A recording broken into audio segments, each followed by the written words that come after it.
जय हिंद दोस्तों। आज हम डिस्कस करेंगे excretory product and there elimination. इससे पहले एक लेक्चर लिए थे जिसमें हम एनसीईआरटी वेस्ट ही क्वेश्चन कराए थे जो नीट के लिए बहुत ही ज़्यादा इंपॉर्टेंट था। तो वो आप अगर नहीं देखे हैं तो इससे पहले उसको देख लीजिए या फिर इसको देखने के बाद वो लेक्चर देख लीजिएगा। ये जो लेक्चर है इसमें एनसीईआरटी के लाइन बाय लाइन से क्वेश्चन उठाया गया है और आपको एनसीईआरटी का पेज नंबर मेंशन कर दिया जाएगा एंड साथ में जो है आपको लाइन बता दिया जाएगा, उसको टिक कर लेना है और याद करना है। ठीक है, और यही क्वेश्चन आएगा डायरेक्ट एनसीईआरटी नीट पे, दूसरा कुछ नहीं आता है।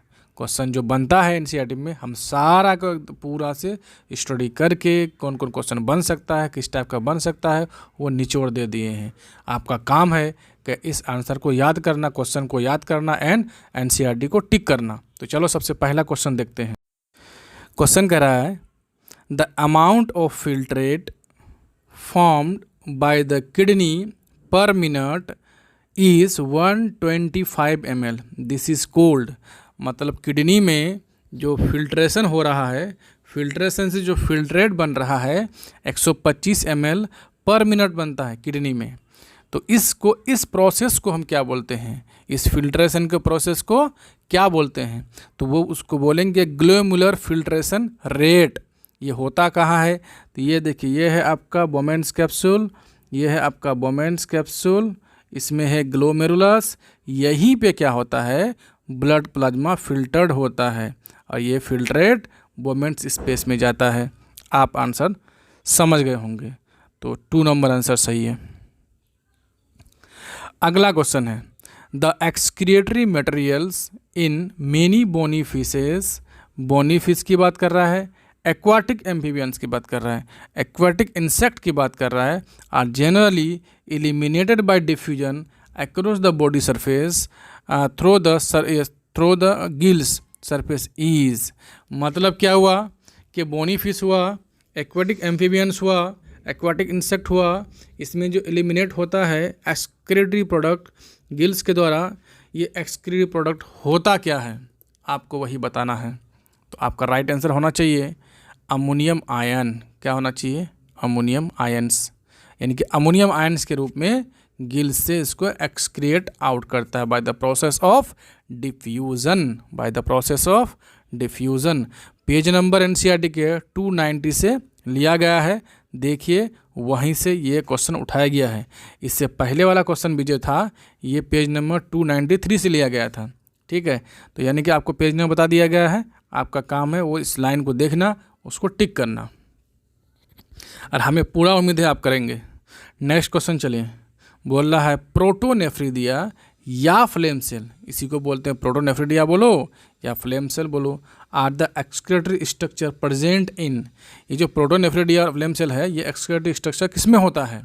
तो आपका राइट आंसर होना चाहिए प्लेनेरिया एंड एम्फियोक्सस। यहाँ पे अगर देखिएगा तो कहाँ है प्लेनेरिया एम्फियोक्सस?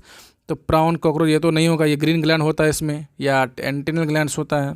अर्थवर्म एस्केरिस इसमें भी नहीं होता है, रोटीफर नहीं हुआ, अर्थवर्म में नहीं होगा, एंड प्लेनेरिया में और एम्फियोक्सस में। यहाँ पे क्या होता है, एक्सक्रीटरी स्ट्रक्चर जो है या प्रोटोनेफ्रिडिया होता है या फ्लेम सेल उसको बोलते हैं। राइट आंसर हो गया 4। नेक्स्ट क्वेश्चन चलते हैं। Antennal glands help in removal of nitrogen waste, यानी नाइट्रोजन वेस्ट को एंटीनल ग्लैंड के द्वारा रिमूव किया जाता है। किस में? स्पाइडर में, प्राउन में, सिल्वर फिश में, स्कॉर्पियन में। तो ये होता है प्राउन फिश में, यानी कि प्राउन में होता है, झींगा मछली जिसको बोलते हैं हम लोग। ठीक है, ये भी पेज नंबर 291 से लिया गया है। 291 में यह एज इट इज़ यही लाइन लिखा हुआ है। आप समझ सकते हैं कि लाइन बाय लाइन से क्वेश्चन बनता है और नीट पे तो अभी बाय लाइन से ही क्वेश्चन आता है। क्या करना है आपको? टिक करना है, बस। कुछ स्टेटमेंट दिया हुआ, स्टेटमेंट 1 एंड स्टेटमेंट 2 आपको पढ़िए और इसका जवाब ढूंढिए। पहला स्टेटमेंट बोल रहा है terrestrial adaptation necessitated the production of less toxic nitrogenous waste like urea, uric acid and conserve water. बिल्कुल सही बात है। यूरिया से ज़्यादा अगर कंसनट्रेटेड होता है कुछ तो यूरिक एसिड होता है। यह होता क्यों है? वाटर को कंजर्व करने के लिए। वाटर कंजर्व क्यों करेगा? क्योंकि ये टेरेस्ट्रियल एनिमल्स हैं, वाटर में तो रहते नहीं हैं, तो इसके पास वाटर की कमी होगा तो वाटर बचाना है इसको, तो ये होगा आपका ऐसे लेस टॉक्सिक भी होता है।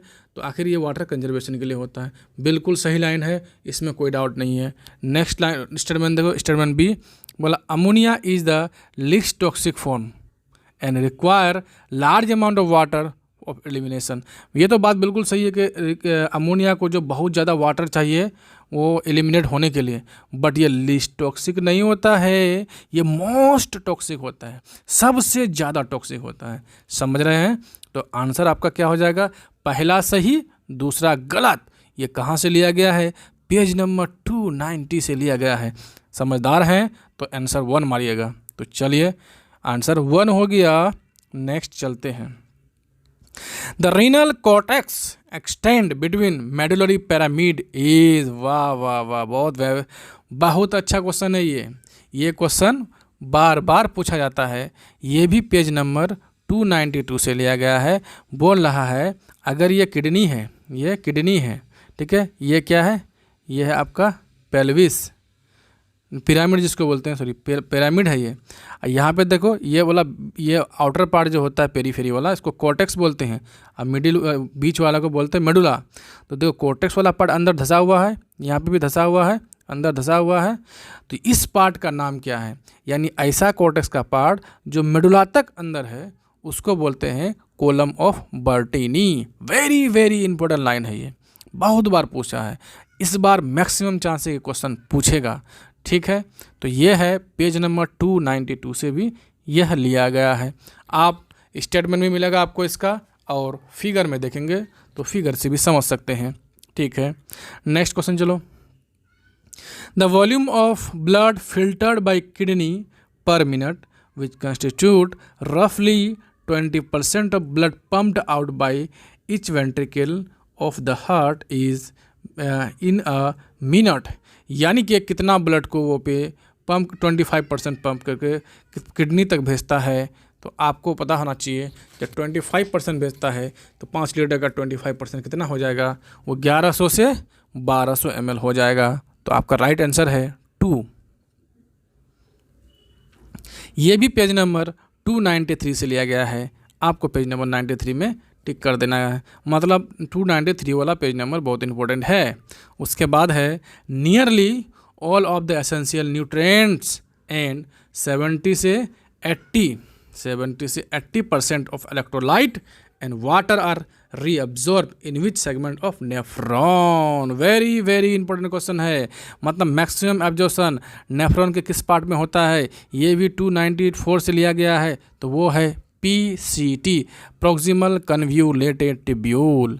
Proximal convoluted tubule. देखो ये ग्लोमेरुलस है, ये PCT है, ये लूप ऑफ हेनले है, ये DCT है, और यहाँ कहाँ पे आके खुल रहा है? तो कलेक्टिंग डक्ट में खुल रहा है। ये जो PCT है इसमें प्रॉक्सिमल कन्व्यूलेटेड टिब्यूल है, मैक्सिमम एब्जॉर्प्शन होता है, रीअब्जॉर्प्शन होता है, मैक्सिमम रीअब्जॉर्प्शन यही होता है। हो गया भाई, आंसर 1 हो गया। चलिए नेक्स्ट क्वेश्चन देखिए। Hormone does not lead to reabsorb sodium ion, यहाँ पे Na+ होगा, Na sodium ion and water from the distal convoluted tubule of renal tubule. बोला hormone does not lead reabsorption of, कौन सा हार्मोन है reabsorption के लिए नहीं होता है? तो वो हो गया आर्टियल न्यूट्रेटिव फैक्टर, जो ब्लड प्रेशर को कम कराता है। वेसोडायलेटर है, क्या करता है? ब्लड वेसल्स को बढ़ा देता है, जिससे ग्लोमेरुलर फिल्ट्रेशन घट जाता है। जब ग्लोमेरुलर फिल्ट्रेशन रेट घट जाएगा तो ब्लड प्रेशर भी घट जाएगा, तो ब्लड प्रेशर घट जाएगा तो फिल्ट्रेशन होगा नहीं। तो आंसर हो गया आपका 1 नंबर सही है। क्वेश्चन है कि फिल्ट्रेट, यहाँ पे लिखा filtrate in nephron is cold urine in the segment of label. यहाँ से फिल्ट्रेट हुआ तो यहाँ पे फिल्ट्रेट बोलेंगे, PCT में फिल्ट्रेट बोलेंगे, loop of Henle descending loop of Henle filtrate बोलेंगे, ascending loop of Henle filtrate बोलेंगे, एंड DCT में फिल्ट्रेट बोलेंगे। ये जो कलेक्टिंग डक्ट में आ जाता है ना, अब इसको यूरिन बोलेंगे। नीचे वाला पार्ट पे आप क्या बोलेंगे? इसको यूरिन बोलेंगे। तो आपका राइट आंसर हो जाएगा 4, 4। क्या बात है, क्या बात है। नेक्स्ट है कि presence of glucose and ketone bodies in urine are indicative of, यानी कि अगर मान लिए यूरिन में कीटोन बॉडीज रहता है, प्रेजेंस रहता है, एंड या फिर ग्लाइकोसूरिया होता है, ग्लूकोज प्रेजेंट रहे, कीटोन बॉडीज प्रेजेंट रहे, तो आपको एक बीमारी होता है जिसका नाम है डायबिटीज़ मेलाइटियस। और डायबिटीज इंसिपिडस कब होता है कि एडीएच का यानी वैसोप्रेसिन का लो सेक्रेशन होगा, तो डायबिटीज इंसिपिडस होगा, यानी एडीएच के कारण। एडीएच कम होगा तो वाटर एब्जॉर्प्शन कम होगा, वाटर एब्जॉर्प्शन कम होगा तो यूरिन ज़्यादा निकलेगा, डायूरेसिस हो जाएगा। ठीक है, तो ये हो जाएगा किसका, एडीएच के कमी का कारण। अगर कीटोन बॉडीज एंड ग्लूकोज पाया जाए तो डायबिटीज़ मेलाइटियस। ये भी पेज नंबर 292 से लिया गया है। कितना आसान है भाई। चल नेक्स्ट देखते हैं। बोलता इन अ हेल्दी ह्यूमन, एक कोई हेल्दी ह्यूमन बींग है, amount of urea excrete per day, यानी कितना यूरिया पर डे वो एक्सक्रिएट आउट करता है कोई हेल्दी ह्यूमन बींग। तो आपका राइट आंसर होना चाहिए 25 से 30 ग्राम, 25 से 30 ग्राम, 25 से 30 ग्राम। आंसर हो गया 3। नेक्स्ट देखो, amount of CO, not CO2 होगा, CO2 यानी carbon dioxide, remove by our lungs per minute is 200। बिल सिंपल है, 200। नेक्स्ट है the check on RAAS renin angiotensinogen वाला जो सिस्टम होता है उसको रास सिस्टम बोलते हैं। इज मेंटेन बाय, तो इसको मेंटेन कौन करता है? रास मैकेनिज्म को मेंटेन करने वाले हार्मोन का नाम है आर्टेरियो न्यूट्रेटिव फैक्टर। मतलब रास मैकेनिज्म में बीपी को हाई करा देता है। तो यह बीपी जब हाई होता है तो ये किसको, ब्लड यानी हार्ट के मसल्स को स्टिमुलेट करता है और वहाँ से एक हार्मोन निकलता है जिसका नाम है आर्टेरियो न्यूट्रेटिव फैक्टर। ये आर्टेरियो न्यूट्रेटिव फैक्टर ब्लड वेसल्स को बढ़ा देता है, वेसोडायलेटर है, और क्या करता है, बीपी को कम करा देता है, ब्लड फ्लो को कम करा देता है। तो यही करता है, इसको मेंटेन करने वाले कौन है? तो atrio natriuretic factor, atrio natriuretic factor ANF। Very good, very good. 3 number हो गया। नेक्स्ट देखो, ये भी देखेंगे आप, ये भी देखेंगे। पेज नंबर कितना से लिया गया? 297 से लिया गया है। देखो दोनों जो लेक्चर लिए हैं दोनों देखना बहुत ज़रूरी है, देखिएगा आप लोग। चलिए next question. The filtrate slits are, मतलब पोडोसाइट्स की बात कर रहा है, जो हल्का हल्का पोर होता है, are form by which of the following layers of filtrate membrane, यानी फिल्ट्रेट मेम्ब्रेन के किस लेयर में फिल्ट्रेट स्लिट होते हैं, मतलब पोडोसाइट्स होते हैं। वो होता है बोमेन्स कैप्सूल के इनर लेयर में। तो कहने का मतलब है जैसे ये है आपका बोमेन्स कैप्सूल, ये है बोमेन्स कैप्सूल BC, ठीक है। इसको यहाँ पे क्या होता है, ग्लोमेरुलस होता है। यहीं पे क्या होता है, फिल्ट्रेट सिल्ट होता है यहाँ पे, इस लेयर पे। तो इस लेयर का नाम है विसरल लेयर, ये वाला लेयर नाम है पैराइटल लेयर। यानी बोमेन्स कैप्सूल के किस लेयर में, विसरल लेयर में पोडोसाइट होते हैं, जबकि यहाँ ब्लड वेसल रहता है। ब्लड वेसल्स के एंडोथेलियम में नहीं बोल रहा है यहाँ पे। तो आंसर हो जाएगा, आंसर क्या होगा आपका, आंसर हो जाएगा endothelium of glomerular blood vessel, नहीं, पोडोसाइट ऑफ बोमेन्स कैप्सूल। ये तो सही है भाई। एंडोथेलियम वासा रेक्टा, नहीं, गलत है ये। बेसमेंट मेम्ब्रेन ऑफ PCT, नहीं। तो आपका राइट आंसर हो जाएगा 3, 4 दिया है यहाँ पे, इसको 3 कर देना है, ठीक है। आंसर 3 हो जाएगा, याद रखना है आंसर। इसको काटो और 3 करो, आंसर 3 हो जाएगा। चलिए नेक्स्ट क्वेश्चन है, select the incorrect statement with respect to cortical nephron. Nephron के 2 टाइप, एक कोर्टिकल नेफ्रॉन, एक जुक्स्ट्रा ग्लोमेरुलर नेफ्रॉन, ठीक है। तो नेफ्रॉन जो ऐसे नेफ्रॉन जिसका लूप ऑफ हेनले बहुत कम होता है, छोटा होता है, मतलब मेडुला तक नहीं जाता है, उसको कोर्टिकल नेफ्रॉन बोलते हैं। तो उससे रिलेटेड कौन सा स्टेटमेंट गलत है वही हमें चुनना है, ठीक है। तो देखते हैं सबसे पहला ऑप्शन देखते हैं। बोलता है loop of Henle is short and extend superficially in the medulla, बिल्कुल सही बात है। ऊपरी पार्ट में रहता है वो बस, और बहुत छोटा होता है, सही बात है। They are most abundant type of nephron in kidney, ये भी सही है। उसके बाद बोल रहा है कि vasa recta is well develop in cortical nephron, very very गलत ऑप्शन, ये गलत है भाई साहब। जब यहाँ पे U shape loop of Henle है ही नहीं मेडुला में, तो वासा रेक्टा होगा ही नहीं। तो ये वासा रेक्टा नहीं होगा तो ये कैसे बोलते वेल डेवलप है? ये तो कोर्टिकल नेफ्रॉन में नहीं, जुक्स्टामेडुलरी नेफ्रॉन में होता है, वो गलत है ये। तो 3 नंबर सही हो गया आंसर आपका, गलत ही चुनना था इसीलिए।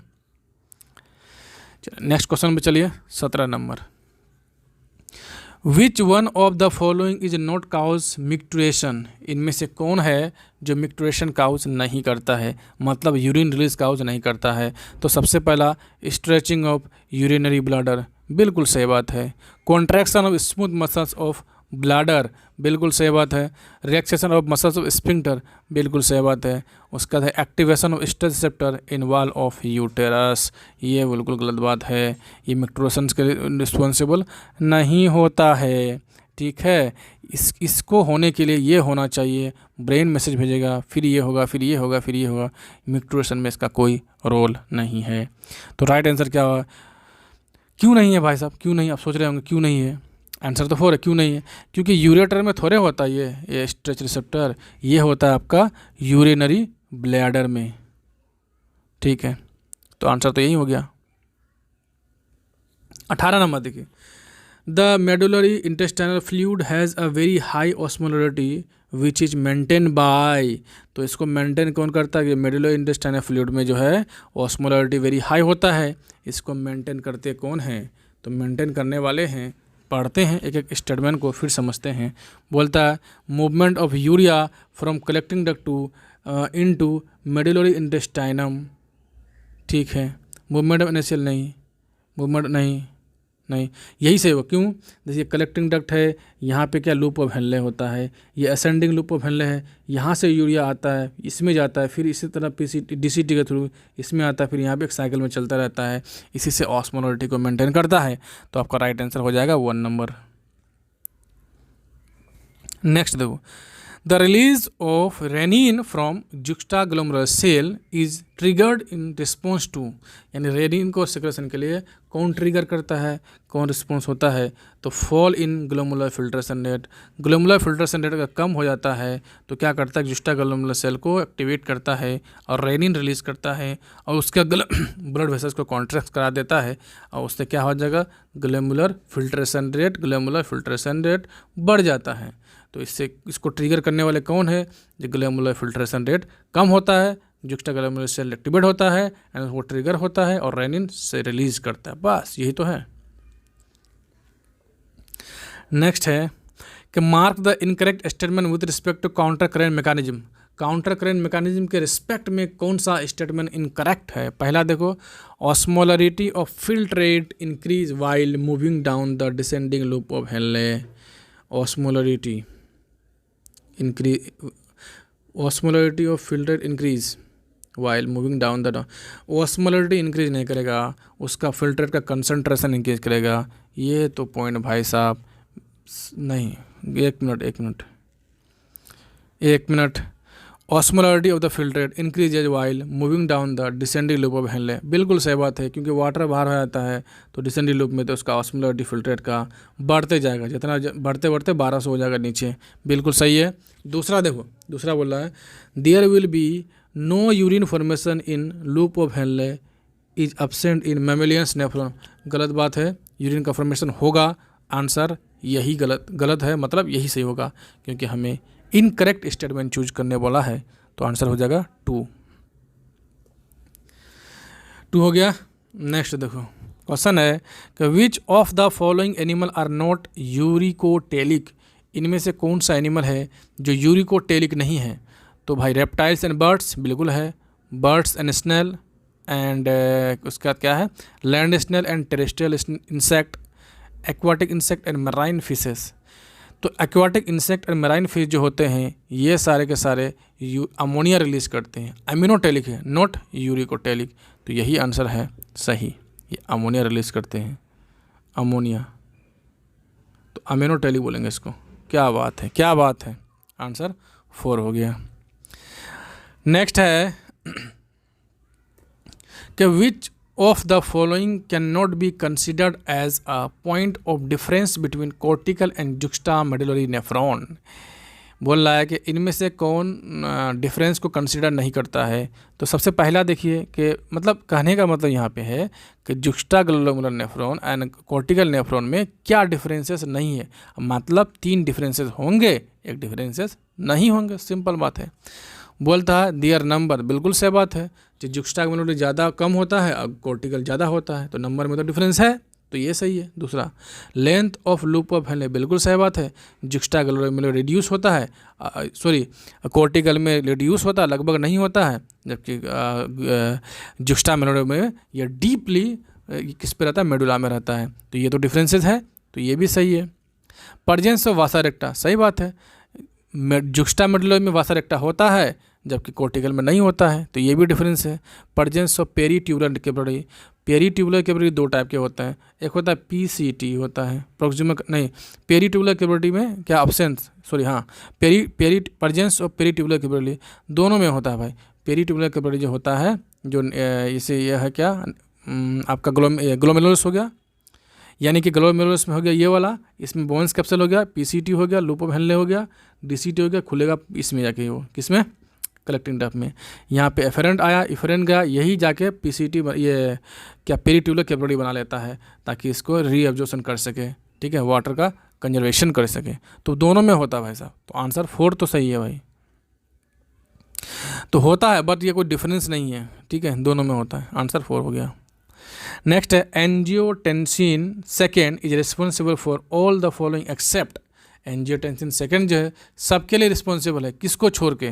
तो इसमें आखिर होता क्या नहीं है, तो वेसोकॉन्स्ट्रिक्शन नहीं होता है क्या, बिल्कुल होता है भाई साहब। इंक्रीज द ब्लड प्रेशर, आज भाई साहब वेसोकॉन्स्ट्रिक्शन मतलब ब्लड वेसल को कॉन्स्ट्रिक्ट करना, उसको नेरो कर देना। जब नेरो हो जाएगा तो ब्लड प्रेशर अपने आप बढ़ जाएगा, बिल्कुल सही बात है। रिलीज ऑफ मिनरलोकॉर्टिकॉइड्स, तो मिनरलोकॉर्टिकॉइड्स तो रिलीज करेगा ही करेगा। Decrease in reabsorption of sodium from the renal tubule, बिल्कुल सही बात है, ये बिल्कुल गलत बात है। इसमें एब्जॉर्प्शन इंक्रीज होना चाहिए था, यही गलत हो गया, ठीक है, क्योंकि अल्डेस्टेरोन को वो सेक्रेट कराता है एड्रेनल कॉर्टेक्स से। अल्डेस्टेरोन का काम क्या है, कंडीशनल रीअब्जॉर्प्शन कराना, कहाँ पे, डीसीटी में, किसका, सोडियम एंड वाटर का। तो यहीं पे तो गलत हो गया, ये यहाँ बोला डिक्रीज करता है, जबकि इंक्रीज करना चाहिए था, आंसर 4 हो गया। Next, which of the following is not consider as component of tubular part of nephron. इनमें से नेफ्रॉन के ट्यूबुलर पार्ट में से कौन सा पार्ट है जो कंसिडर नहीं किया जाता है ट्यूबुलर पार्ट में। पीसीटी है, डीसीटी है, लूप ऑफ हेनले है, जबकि ग्लोमेरुलस नहीं है। ग्लोमेरुलस क्या है, नेटवर्क ऑफ कैपिलरी है, जो एफरेंट आर्टियोल का ही एक्सटेंशन है। बस आंसर हो गया 3 नंबर। नेक्स्ट देखो, even under the influence of ADH, maximum reabsorption of water occurs in which of the following segment of nephron। तो मैक्सिमम reabsorption किसमें होता है, नेफ्रॉन के किस पार्ट में मैक्सिमम reabsorption होता है, तो वो होगा पीसीटी में, प्रोक्सिमल कन्व्यूलेटेड ट्यूब्यूल्स में। तो इसी तरह से जो है आंसर हो गया 4, और सारे क्वेश्चन डिस्कस कर लिए हैं। आप जो है एनसीईआरटी का जो भी लाइन दिया हुआ है यहाँ पे पेज नंबर बता दिए, 297 हो या कुछ भी हो, इस लाइन में जाके आपको टिक कर देना है, और इसी तरह से एनसीईआरटी का पूरा लाइन बाय लाइन क्लियर हो जाएगा, ठीक है।